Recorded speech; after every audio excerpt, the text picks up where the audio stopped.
तो यार देखो, कहानी वहीं से स्टार्ट होती है जहाँ से खत्म हुआ था। बाप बोलता है कि देखो गद्दी उसे ही मिलेगी जो गद्दी के लायक होगा, समझे। और ये सुनकर वहाँ पर जितने भी बंदे थे ना, वो सारे के सारे बंदे यस बोल देते हैं। हमारा मेन कैरेक्टर सोचता है कि गजब, यहाँ पर बहुत सारे एल्डर्स हैं जो कि लिटरली में बहुत ही बड़े बड़े पोजीशन को होल्ड किए हैं, लेकिन एक बात तो माननी पड़ेगी, इन सब की औकात नहीं जो मेरे बाप के बातों को टाल सके। नाइस। पर हाँ, ये बड़की और इसका बड़का बेटा, माँ कसम ये लोग साला सच्ची में बहुत ही ज्यादा कमीने। कोई बोले या फिर ना बोले, लेकिन इन लोगों की हिम्मत है, ये लोग मेरे बाप के बातों को बड़ी आसानी से काट सकते हैं। और इसी के चक्कर में मेरा जो बाप है ना, इन लोगों से बहुत ही ज्यादा नफरत करता है। और ये कमीनी, बस ऐसा समझो कि चालबाजी तो इसके नस नस में बसी पड़ी है। ये सोचते कि इसका बेटा उत्तराधिकारी बने, लेकिन ऐसा नहीं हो सकता है क्योंकि इसका बेटा बहुत ही ज्यादा बेवकूफ है, अपनी बेवकूफियों को दूसरे के सामने छुपाना नहीं जानता। और हाँ, रही बात इसकी तीसरे पत्नी की, तो ये लिटरली में साला बहुत ही ज्यादा चालाक है। इन तीनों पत्नियों में अगर बाप किसी को ज्यादा पसंद करता है ना, तो सिर्फ इसको करता है। इनफैक्ट ये बोले कि इसका बेटा भी उतना ही पसंद है। पर सोचने के बाद तो ये एक सबसे बड़ी दिक्कत वाली बात मेरा बाप है। वो कहता तो है कि गद्दे के लिए इसको वारिस चाहिए, लेकिन मुझे भी पता इससे इसको घंटा भी फर्क नहीं पड़ता। बड़की बोलती कि नहीं, मैंने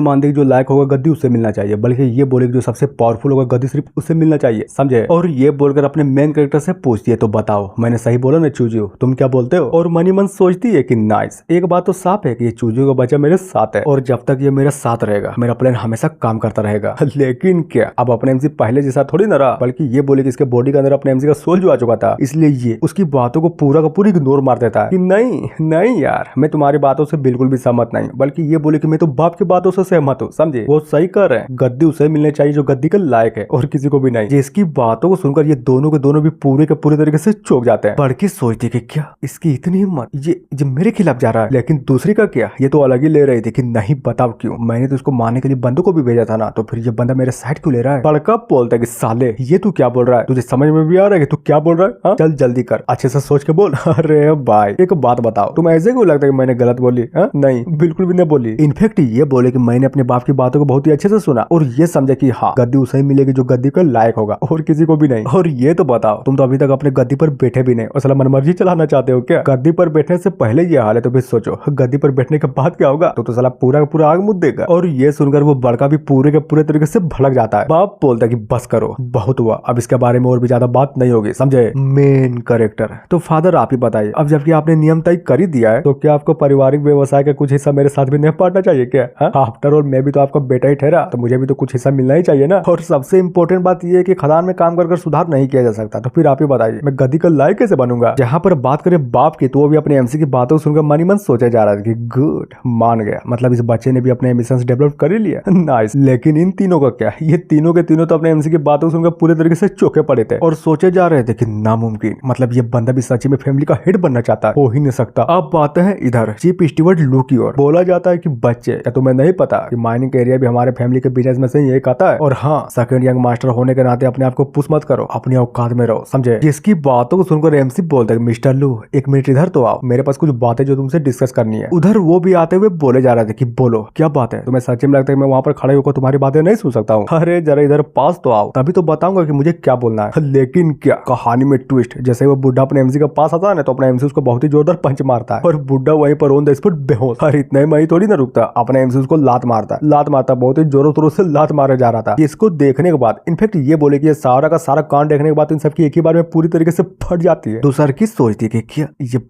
बंदा सच्ची में पागल हो गया है क्या। और इधर अगर बात करें बाप की, तो वो भी सब कुछ देखकर फुटू गुस्सा हो जाता है और अपने हाथों को टेबल पर बजाते हुए बोले जा रहा था कि बस बहुत हुआ, ये क्या बकचोदी है। चूजू बता सकते हो कि आखिर तुमने ऐसा क्यों किया, या फिर ये तो नहीं सोच रहे हो ना कि मेरे यहाँ पर होने के बावजूद भी मेरी प्रेजेंस किसी भी काम की नहीं। एमसी बोलते कि प्लीज नाराज मत होइए, लेकिन क्या करूं, मैं अपने आप को कंट्रोल ही नहीं कर पाया। पर इसमें गलती मेरी नहीं है, बल्कि पूरी की पूरी गलती से बुढ़े की है। नहीं बताओ, एक नौकर होने के बाद इसकी इतनी हिम्मत जो एक यंग मास्टर के सामने इस तरह की बातें करेगा। बिल्कुल भी नहीं फादर, अगर आप इसको मैनर नहीं सिखाएंगे तो जाहिर सी बात है मैं सिखाऊंगा। और साले तू जितना तू खदान के बारे में बोल रहा है ना, अगर माँ कसम तू मुझे वहां पर मिल जाता तो वहीं पर मार के तुझे फेंक देता मैं। उसके बाद देखता कि तुम्हारे मारने के बाद मुझसे बहस कौन करता है। अगर मेरा बाप भी होता तो मैं उसे भी माफ नहीं करता, क्योंकि जो गलत है सो गलत है। क्यों, मैंने सही बोला ना डैड। बाप सोचता कि हाँ बात तो इसने बिल्कुल सही बोली है, ये एक नौकर है और नौकर को हमारे परिवार के बीच में बोलने का हक कोई भी नहीं देता। तो जाहिर सी बात है कि ये सारी की सारी गलती से बुढ़े की है और किसी की भी नहीं। एक मिनट, कहीं ये बुढ़ा ये तो नहीं सोच रहा था ना ये पहली पत्नी के रिश्तेदार है, इसका मतलब ये कुछ भी बोलेगा एक नौकर को मालिक के खिलाफ, या फिर ये बोले कि उसके बातों को काटने का हक नहीं है। और हाँ फाइनली बोल देता है कि छोड़ो वो सब, जो हो गया सो हो गया, लेकिन गलती तुम्हारी भी है, तुम्हें इस तरह से किसी को नहीं मारना चाहिए। समझ रहे हो ना कि मेरा बोलने का मतलब क्या है। तो इस बुढ़े का पूरा रिकवरी का खर्च तुम्हारा, अब से तुम भुगतान करोगे, समझे। जहाँ पर अपना एमसी भी अपनी बाप की बातों सुनकर फुल टू ग्रीट करते हुए बोलता है कि बिल्कुल करूंगा ना, अरे पूरा का पूरा भुगतान कर दूंगा, चिंता मत करिए। लेकिन हाँ, आपको तो पता ही है ना कि मैंने पहले क्या बोला था, मैं सिर्फ मांस की प्रोडक्शन नहीं करूंगा, बल्कि ये बोली कि मुझे कुछ और दीजिए ताकि मैं अपने आप को साबित कर सकूं, और अगर नहीं देना है तो पहले ही क्लियर कर दीजिए। अब क्या बोलूं, हालांकि मेरा घंटा भी इरादा नहीं है कि मैं अपने परिवार के मुखिया के पद पर बैठा रहूं, लेकिन समझ में ये नहीं आ रहा कि अब करूं क्या। बड़की बोलते कि हस्बैंड ये क्या चल रहा है, क्या हम इस मामले को यूं ही जाने दे देंगे? इस बंदे ने सबके सामने यूं ही एक एल्डर को कूट डाला, ये माफी के लायक तो नहीं है। मैं चाहती हूँ इसको सजा दो, सजा मिलनी ही चाहिए, समझे? है क्या का सजा? पर किस बात की? क्या ये बात पहले ही खत्म नहीं हो चुकी है? और ये बताओ, क्या तुम सच्ची में चाहती हो कि मैं चूजू को सजा दूं? अगर नहीं तो बस शांत बैठी रहो। जहाँ पर अपने एमसी भी फुल रिस्पेक्ट देते हुए अपने बाप के सामने ग्रीट करते हुए बोलते कि आपका थैंक यू, और सोचे जा रहा था कि फड़की और बड़की का बड़ा बेटा, माँ का ये दोनों को दोनों पूरे तरीके से नमूने। ये बड़े क्लैन में पैदा तो हो लिए, लेकिन सच्ची में इनके पास बुद्धि नाम की चीज नहीं है। जब देखो तब बाप की लहरा देते हैं और फिर बोलते कि बाप इनको पसंद नहीं करता। गजब। पर सोचने के बाद तो ये एक साल बड़का का भी बुद्धि नहीं है, वो हम लोगों से लिटरली में 7-8 साल बड़ा, लेकिन मानना पड़ेगा वो मुखिया के पद के लिए हम दोनों भाई हो, या फिर ये बोले कि हम सभी भाइयों से लड़ना चाहता है। इतना सोचने के बाद वहाँ पर अभी भी बहुत सारी चीजें डिस्कस होती है, और फाइनली बाप भी बोल देता है तो ठीक है, आज का मैटर यहीं पर खत्म हुआ, तुम सभी लोग यहाँ से जा सकते हो। और ये सुनकर वहाँ पर जितने भी बंदे थे ना, वो एक एक करके वहाँ से निकलने लगते हैं। यहाँ पर बात करें दुसरकी वाले की, तो वो भी अपने एमसी के बगल से जाते हुए उसको घूरते हुए मनी मन सोचे जा रही थी कि मैं तो सोच रही थी कि हमारा सबसे बड़ा दुश्मन बड़की और बड़की का बड़का बेटा है, लेकिन ये किसने सोचा था कि कहानी में यहाँ पर इतना बड़ा ट्विस्ट हो जाएगा। तो बंदा कभी कुछ बोल नहीं पाता था, वो लिटरली में वारिस के चुनाव के लिए लड़ना चाहता है। और अब आते थोड़ी देर बाद, यानी कि सेकंड वाइफ के रेसिडेंस पर। बेटा बोलता है कि मॉम नहीं बताओ, नहीं बताओ, आपने उस कमीने को खत्म करने के लिए आदमी नहीं भेजा था? हाँ, तो फिर वो बंदा अभी तक जिंदा क्यों है? और हाँ, आज तो देख ही लिया ना, आपने जो भी कैलकुलेट किया था वो सारी की सारी बातें बिल्कुल गलत साबित हुई। क्या कहते थे कि वो बंदा फैमिली पोजीशन के बारे में घंटा भी नहीं सोचता, पर आज का क्या, आज तो हमने खुद अपनी आंखों से देख लिया ना कि वो बंदा भी पोजीशन चाहता है। तो फिर बोलिए अब हमारा प्लान क्या होगा और हम लोग क्या करेंगे? चिंता मत करो, अब प्लान बनाने की कोई भी जरूरत नहीं है। तुमने देखा ना कि आज वो बंदा किस तरह से अपने बाप के सामने दूसरे को कूट डाला, तो फिर बताओ इसके जैसे पागल इंसान को कौन ही बंदा अपना मुखिया चुनेगा? देखो, बड़के का महत्वाकांक्षा बहुत ही ज्यादा बड़ा है, लेकिन उसकी प्रतिभा कम है। और रही बात छोटके की, जो कि बहुत ही ज्यादा छोटा है, और बचे को तुम, यानी कि परिवार का मुखिया सिर्फ तुम बनोगे। समझ गए ना कि मेरा बोलने का मतलब क्या है? वैसे मुंह में एक बात बताइए, आपके बहुत सारे बंदे तो लिटरली में सभी जगह पर फैले हुए ना, तो क्यों नहीं इन सब कांडों में खलल डाल देती हो ताकि हम अपना पत्ता आराम से साफ कर ले।